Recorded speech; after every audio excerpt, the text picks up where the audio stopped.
Have a nice time dear students. साथियों, हम लोगों ने ट्रांसफॉर्मेशन में कुछ रूल हमने लास्ट वीडियो में पढ़ा हुआ था। आज साथियों उसके आगे हम लोग पढ़ेंगे। क्या रूल है वो मैं आपको यहां पर समझा देता हूं, लेकिन वीडियो शुरू करने से पहले आप सभी लोगों से निवेदन, फटाफट चैनल को सब्सक्राइब कर लीजिए और वीडियो को लाइक कर दीजिए। साथियों आइए हम लोग सीखते साथियों अगले रूल में क्या मिलेगा हमें।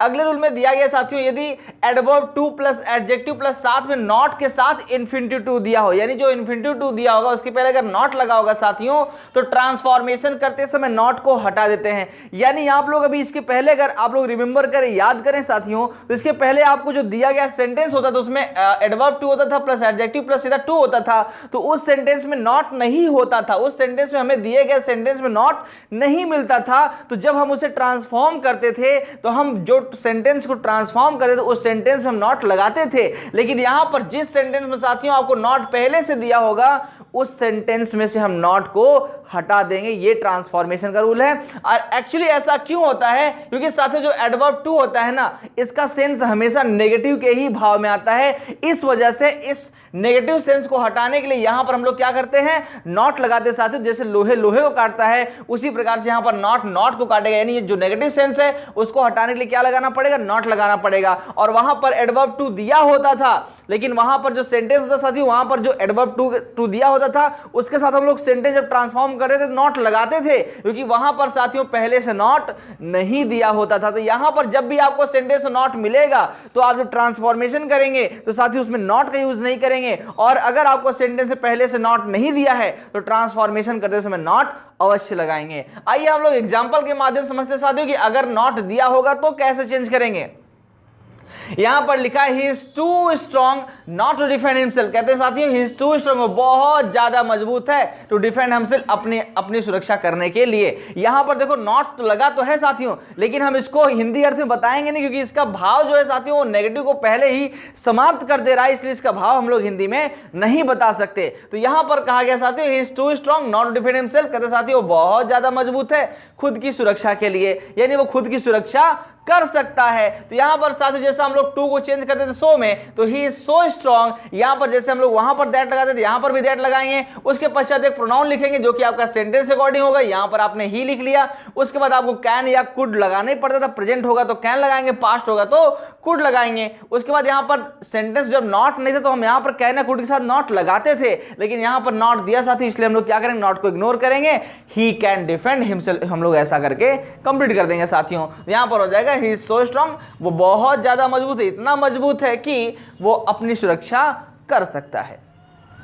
इसके बाद एक सेंटेंस साथियों वो करने के लिए मैंने दिया हुआ, my sister is too intelligent not to qualify UPSC exam. मेरी सिस्टर बहुत ज्यादा बुद्धिमान है यूपीएससी एग्जाम क्वालिफाई करने के लिए। तो चलिए साथियों फटाफट इसको आप वीडियो को पॉज करके इन चीजों को नोट करिए, और नोट करने के पश्चात साथियों आप लोग इसका ट्रांसफॉर्मेशन बनाइए। आप क्या करते हैं ट्रांसफॉर्मेशन वो आप हमें कमेंट करके भी बताइए। चलिए फटाफट वीडियो को पॉज करिए, इसे नोट करिए, आगे भी आपको हम रूल समझा देते हैं।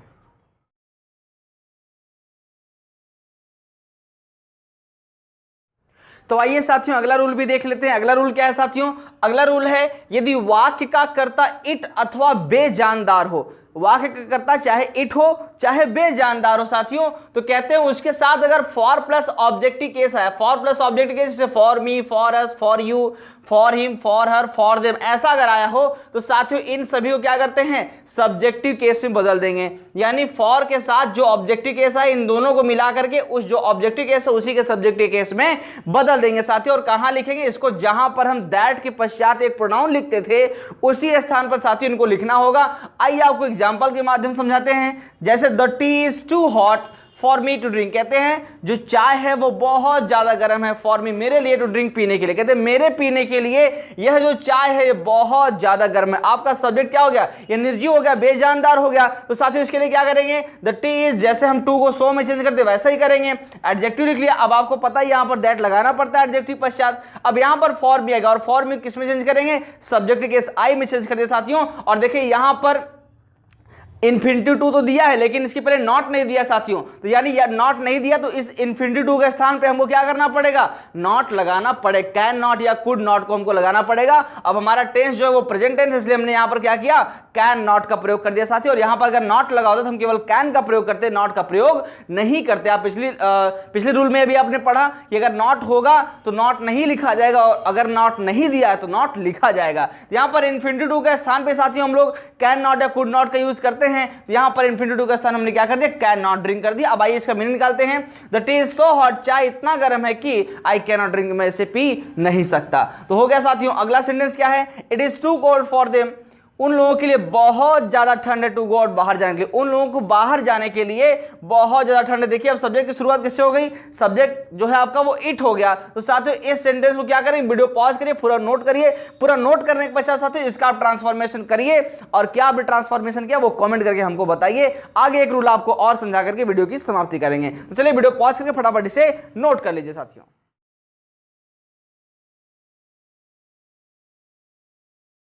तो चलिए साथियों यही इस वीडियो की समाप्ति करते हैं। आगे मैं आपको रूल नहीं बताने वाला क्योंकि आगे 2 रूल और बचे हुए रिमूव टू में। अब वो 2 रूल जो है साथियों वो बहुत ज्यादा खतरनाक है और वो थोड़ा लेंदी भी है, थोड़ा लंबा टॉपिक चलेगा। इस वजह से मैं आपको इस वीडियो में नहीं समझाना चाह रहा। मैं आगे आपको नेक्स्ट वीडियो में वो दोनों ही रूल जो बहुत खतरनाक है आपको समझा दूंगा। उनको समझाने बहुत ज्यादा आपको दिमाग लगाना पड़ेगा, समझना पड़ेगा साथियों। तो वो सारी बात मैं आपको नेक्स्ट वीडियो में समझाता हूं। आज के लिए बस इतना ही। यहां तक आप अपनी कॉपी में नोट्स जो आपने बनाया है उसमें पूरी तरह से इसको नोट कर लीजिए, अच्छे प्रकार से नोट कर लीजिए। यहां तक आपसे हो सके एक्सरसाइज सॉल्व करिए बुक का।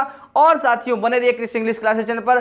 चैनल को सब्सक्राइब कर लीजिए, वीडियो को लाइक कर दीजिए, इस वीडियो को शेयर भी कर दीजिए उन लोगों तक जो ग्रामर सीखना चाहते हैं, ग्रामेटिकली करेक्ट बोलना चाहते हैं, जो इंग्लिश स्पीकिंग सीखना चाहते हैं साथियों, उन सभी तक वीडियो को शेयर कीजिए। ज्ञान बांटते रहिए क्योंकि ज्ञान बांटने से ही बढ़ता है। जय हिंद, जय भारत।